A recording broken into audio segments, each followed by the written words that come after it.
হৃদমায়ার প্রেমগাথা পর্ব সংখ্যা ৯।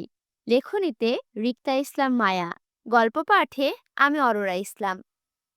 বেডসাইড টেবিলে বসা আমি। আমার মাথায় মোটা করে ব্যান্ডেজ পেঁচিয়ে দিচ্ছে অর্ধবয়স্ক এক নার্স। নার্সটির শক্তপোক্ত চেহারায় বিরক্তির রেশ থাকলেও আমি ছিলাম নাজেহাল কন্দনরত অবস্থায়। আমার জ্ঞান ফিরেছে আরও ঘন্টাখানেক আগে। জ্ঞান ফিরে নিজেকে প্রথমে হসপিটালে আবিষ্কার করলাম। আমার সাথে জুই, শ্রেয়া, নাদিয়া তিনজনই ছিল। কিন্তু ইমার্জেন্সি রুমে এক্সট্রা মানুষের ভিড় করা যাবে না বলে শ্রেয়া আর নাদিয়া বাইরে দাঁড়ানো। আর আমি বেডসাইডে বসা অবস্থায় দুহাতে জুয়ের একটা হাত জড়িয়ে ধরে ভয়ে নিঃশব্দে কাঁদছিলাম। তার কারণ, আমার কপালে কাটা জায়গাটায় ভীষণ জ্বলছিল অ্যান্টিসেপটিক লাগানোর ফলে। থমথমে পরিবেশ, আমার নাক টানার শব্দ ছাড়া কেবিন জুড়ে আর দ্বিতীয় কোনো শব্দ নেই। দুপুরে সে অনাকাঙ্ক্ষিত ঘটনার পর যখন হুঁশে ফিরলাম, তখন থেকে হৃদ খান বা তার লোকেদের দেখা পাইনি আমি। হয়তো আমাকে দেখার প্রয়োজনবোধ মনে করেনি, তাই আসেনি। এমনিতেই কোনো এক মনস্তাত্ত্বিক কারণে প্রথম থেকে হৃদ খানের অপছন্দের তালিকায় ছিলাম আমি। এইবার সেও আমার অপছন্দের তালিকায় যুক্ত হয়ে গেল পরিপূরকভাবে।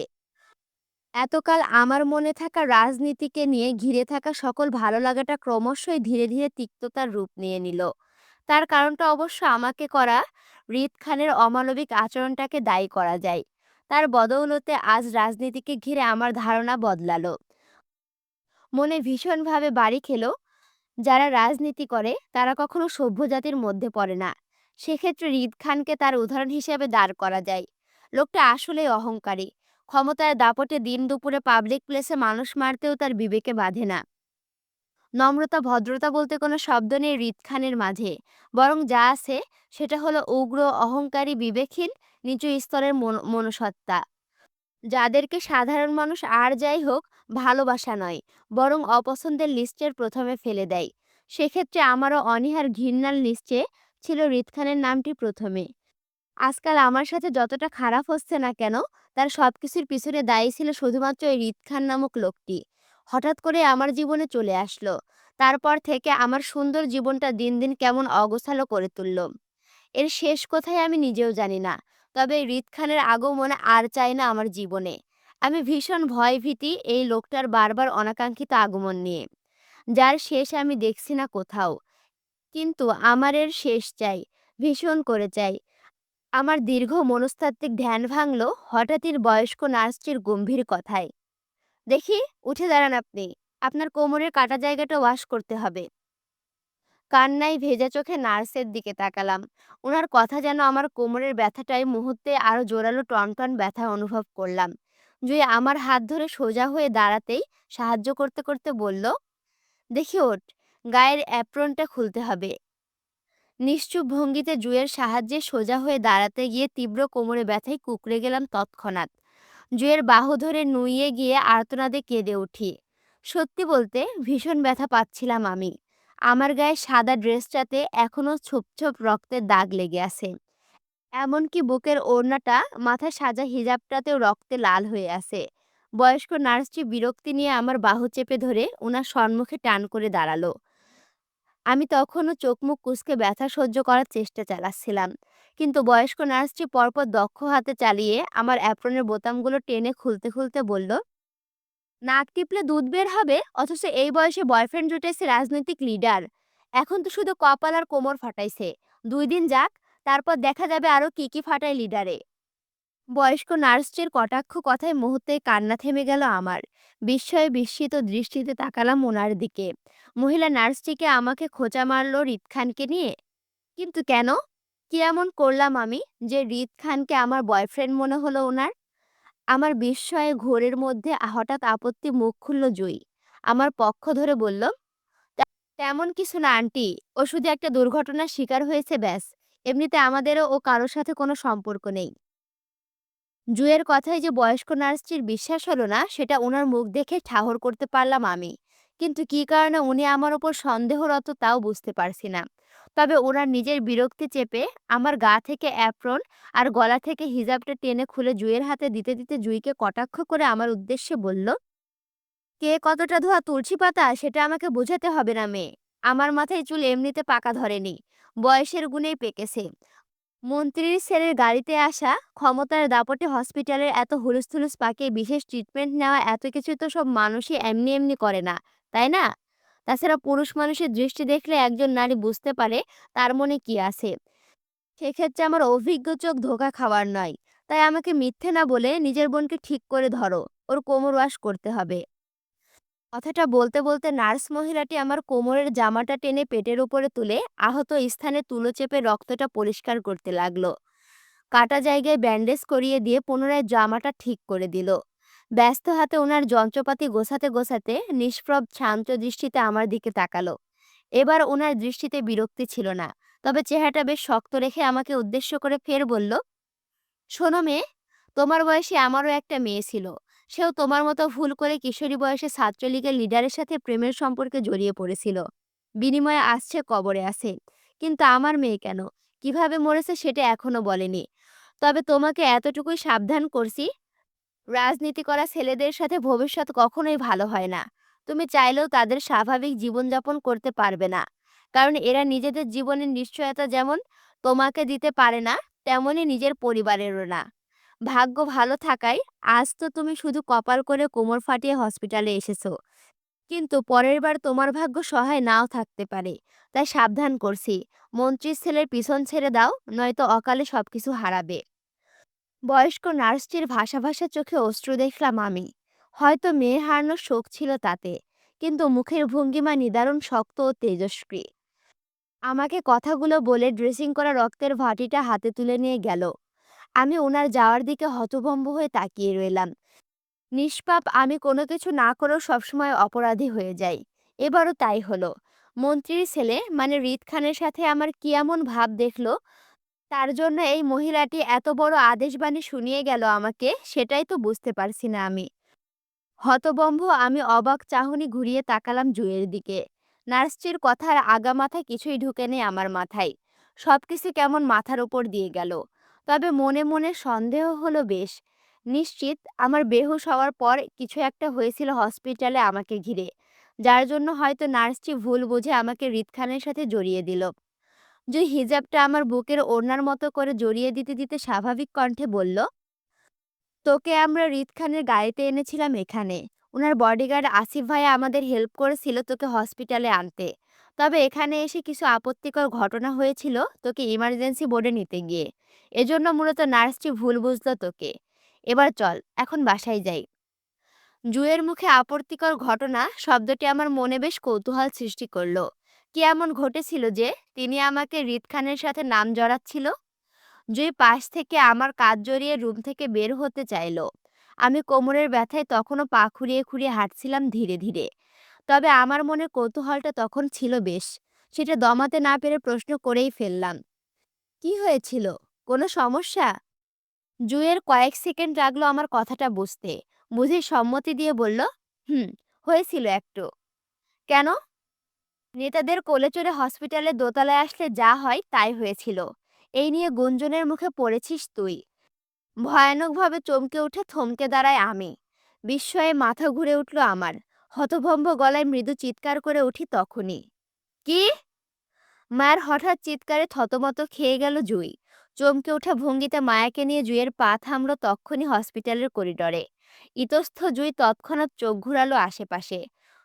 চোখ পড়ল হসপিটালে যাতায়াতকারী মানুষের বাঁকা চোখ। তাদের মধ্যে একজন হৃদ নিজেও ছিল। তবে তার বাঁকা চোখ মায়ের উপর নয়, বরং সরাসরি তাকিয়ে ছিল মায়ের দিকে। কিন্তু হতবুদ্ধি মায়া তখন বিস্ময়ের ঘোর কাটিয়ে জুঁইয়ের দিকে তাকিয়ে। ইতস্থ জুঁই খানিকটা দ্বিধা নিয়ে চোখ ঘুরিয়ে মায়ের দিকে তাকালো। মায়ের কাঁধে হাতটা আরো একটু চেপে ধরে খুঁচিয়ে আস্তে করে বলল, কি করছিস? আস্তে কথা বল, আশেপাশের মানুষজন দেখছে তোকে। ধ্যানরত মায়া মনোযোগ তখনও জুঁইয়ের দিকে, যেন অনেকটা সটকে আছে জুঁইয়ের কথায় সে। রিদ খানের কোলে ছিল সে ভাবতেই যেন আতঙ্কে ছেয়ে যাচ্ছে মায়ের শরীর জুড়ে। তারপরও জুয়ের অনবরত খোঁচানিতে মায়া বাধ্য হলো ঘাড় বাঁকিয়ে সামনে তাকাতে। ভাগ্যের ফেরে মায়ের সেখানে চোখাচোখি হয়ে গেল হৃদের সাথে। মূলত হৃদও হসপিটালের করিডোরে দাঁড়িয়েছিল আসিফের সাথে। সেখানে আসিফ হৃদকে কিছু বলেছিল, আর হৃদ সেটা মনোযোগ সহকারে শুনছিল, হালকা কপাল কুঁচকে মৃদু মাথা নাড়িয়ে সম্মতি দিতে দিতে। মূলত তাদের দুজনের মধ্যকার কথোপকথনের মধ্যে মায়ের হঠাৎ চেঁচিয়ে ওঠাতেই মনোযোগ নষ্ট হয় হৃদের। অনেকটা বিরক্তি নিয়ে ঘাড় ঘুরালো আর দৃষ্টিতে ভিড়ল মায়ের হতভম্ব চেহারাটা। কিন্তু কয়েক সেকেন্ড যেতে না যেতে হৃদের সেই বিরক্তিকর দৃষ্টি শিথিল হয়ে আসলো মায়ার ওপর। অনেকটা বিস্ময় নিয়ে চোখ ঘুরালো মায়ের পা থেকে মাথা অবধি। এই প্রথম মায়াকে খোলা চুলে দেখল হৃদ। নয়তো এই নিয়ে তাদের যতবার দেখা হয়েছিল, প্রতিবারই মায়াকে হিজাব পরা অবস্থায় দেখেছে সে। আঘাত না পেলে হয়তো আজও তেমনই দেখত হৃদ। তবে আজকের অনাকাঙ্ক্ষিত ঘটনাকে ঘিরে এই প্রথম হৃদের চোখে প্রদর্শিত হলো মায়া নিজে। বিস্ময়ে থমকে যাওয়া দৃষ্টি আবারও ঘুরালো হৃদ মায়ের পা থেকে মাথা অবধি।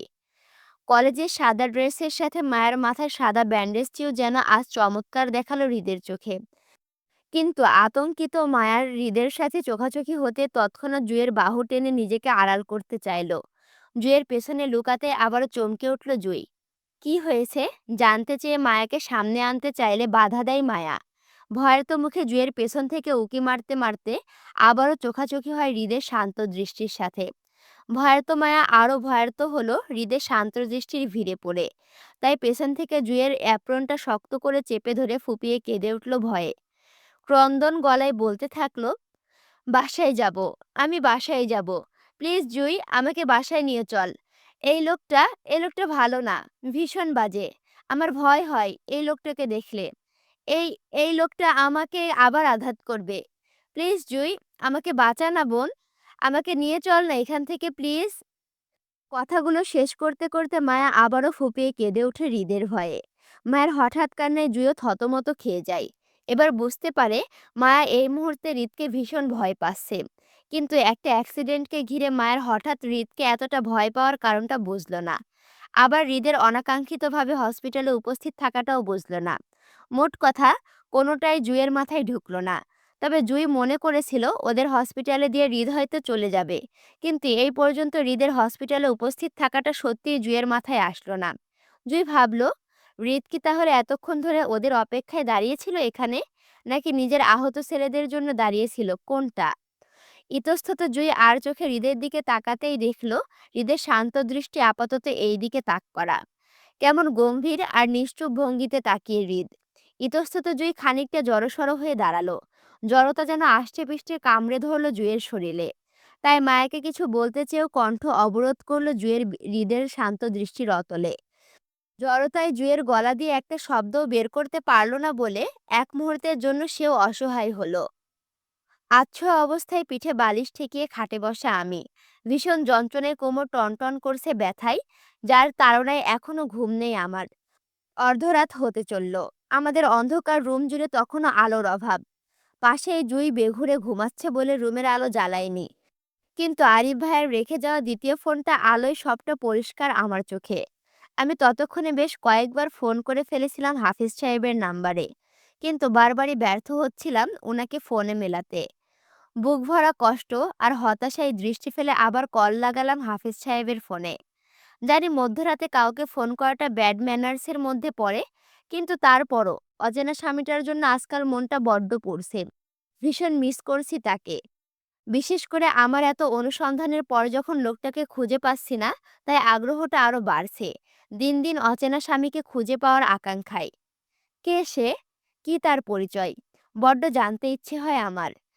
জীবনে কোনো দিন তার দেখা পাবো কিনা তাও জানি না। শুধু জানি আমি তাকে চাই, খুব করে চাই। তাকে খুঁজে না পাওয়ার তৃষ্ণা আমাকে আরো কাতর করে তুলেছে। বুক ভারী দীর্ঘশ্বাসটা ফেলে আবারও কল দিলাম হাফিজ সাহেবকে। বরাবরের মতোই অফ যাচ্ছে হাফিজ সাহেবের নাম্বার। তাই ক্লান্তিতে কোলের ওপরে ফোনটা রেখে গায়ে এলিয়ে শুলাম খাটে। কপালের ওপর একটা হাত রেখে আবেশে চোখ বন্ধ করলাম। দুশ্চিন্তায় আহত মাথাটা টনটন করছে তীব্র ব্যথায়। একদিকে নিজের অচেনা স্বামীকে খুঁজে না পাওয়ার যন্ত্রণায় যেমন আমাকে ঘায়েল করছিল, ঠিক তেমনি আমার জীবনে হঠাৎ হৃদ খানের আগমন মুড়িয়ে দিচ্ছিল অপমানের ঘোরে। তার ক্রোধিত আমাকে করা বারবার অপমানগুলো আমার বেশ আত্মসম্মানে লাগছিল। আমার ছোট্ট একটা জীবনে এত অপমানিত কখনো হয়নি যতটা হৃদ খান আমাকে বিগত দিনে করেছে। তার সাথে আমার কি শত্রুতা তা জানি না। তবে তার করা আজকের ব্যবহারটা ছিল চরম বিষাদের ন্যায়। আমাকে এতটা আঘাত করে হসপিটালে পাঠিয়েও তার মধ্যে বিন্দুমাত্র অনুশোচনা দেখা গেল না, বরং অসন্তোষের কঠোর দৃষ্টি ছিল তার চেহারায় আমার ওপর। কী নিয়ে আমার সাথে এতটা ক্ষুব্ধ ছিল তাও জানি না, আর না জানতে চাই। যতবার ভাবি ওই লোকটার সম্মুখীন হব না, ততবারই মুখোমুখি হতে হয় আমায়। সে কি ইচ্ছে করে আমার মুখোমুখি হয়, নাকি সম্পূর্ণটাই কাকতালীয়, তাও বুঝতে পারি না। মোট কথা আমি কিছুই বুঝতে পারি না। শুধু মাথায় আসে না কোনো কিছু ইচ্ছাকৃত হলে হৃদ খান আর যাই হোক আমার সাথে বাজে ব্যবহার করতো না, বরং আপোষেই কথা বলতো। কিন্তু আমাদের মাঝে বিষয়গুলো অনিচ্ছাকৃত হওয়ায় হয়তো হৃদ খান আমাকে মেনে নিতে পারছে না, তার সঙ্গে অনাকাঙ্ক্ষিত দেখে। কিন্তু আমিই বা কি করব? লোকটার মুখোমুখি হওয়ার পেছনে আমারও তো কোনো হাত নেই। সম্পূর্ণ অনাকাঙ্ক্ষিত আমাদের পরপর দেখাগুলো। হয়তো আমি চট্টগ্রামে থাকছি বলে হৃদ খানের মুখোমুখি বারবার হতে হচ্ছে আমাকে। কিন্তু আমি যদি এই চট্টগ্রামে আর নাই বা থাকি, তাহলে আমার সাথে হৃদ খানের দেখা হওয়ার সম্ভাবনাও নেই। তাই সিদ্ধান্ত নিলাম এবার আপুর বিয়েতে বাসায় গেলে আর কখনোই ফিরবো না চট্টগ্রামে। যে করেই হোক কেঁদে-কুটে নিজের বাড়িতেই থেকে যাব। আর আরিফ ভাইয়াকে বলবো আমাকে যেন চট্টগ্রাম থেকে ট্রান্সফার করে আশুগঞ্জের একটা কলেজে ভর্তি করিয়ে দেয়। তারপরও এই চট্টগ্রামে আর নয়। বিষাদ মনে উঠে বসলাম কোলের ফোনটা হাতে নিয়ে। গুমড়ে ওঠা ফিলিংসের সাথে আর কিছু ভালো লাগছে না। দুপুরে হসপিটাল থেকে বাসায় ফিরে এই পর্যন্ত বিছানায় বসে আমি। কপালের ব্যান্ডেজ কাল ছাড়তেই হবে। আরিফ ভাইয়া বাসায় নেই, আমাদের বাড়িতে আশুগঞ্জে আছে আপুর বিয়ের জন্য। সেখানে নাকি আরো কয়েকদিন থাকবে, তার জন্য আপাতত আমি আর জুই একাই বাসার মধ্যে ছিলাম। তবে যাওয়ার আগে আরিফ ভাইয়া আমাদের বাসার কাজের মহিলা স্বপ্না খালাকে বলে রাতে রাতে থেকেছে। কিন্তু উনি ওনার 10 বছরের মেয়ে মরিয়মকে নিয়ে আছে আমাদের সাথে। আমি এক পলক তাকালাম মেঝের দিকে। আফসা আলোয় দেখলাম স্বপ্না খালা আর মরিয়ম দুজনেই ঘুমিয়ে। আমি দীর্ঘ নিঃশ্বাস ফেলে হাতের ফোন নিয়ে খালি পায়ে খুঁড়িয়ে খুঁড়িয়ে গেলাম বারান্দায়। অন্ধকারময় আকাশটায় আজ চাঁদ নেই। চাঁদবিহীন আকাশে নীরব নিষ্ক্রিয় ঘুটঘুটে আঁধারের মেলা। আমি শূন্যদৃষ্টি আকাশে ফেলে আবারও ফোন মেলালাম হাফিজ সাহেবের ফোনে। জানি কলটা যাবে না, নাম্বারটা অফ বলবে। তারপরও মনে ছটফটানিতে কল দিতেই থাকলাম হাফিজ সাহেবের নাম্বারে। যদি কোনো চমৎকার হয়ে যায় এই আশায়। কিন্তু আমার চমৎকার আকাশে আজ অন্ধকারের মেলা বলে এবারও আমি বিফল হলাম হাফিজ সাহেবকে কল মেলাতে।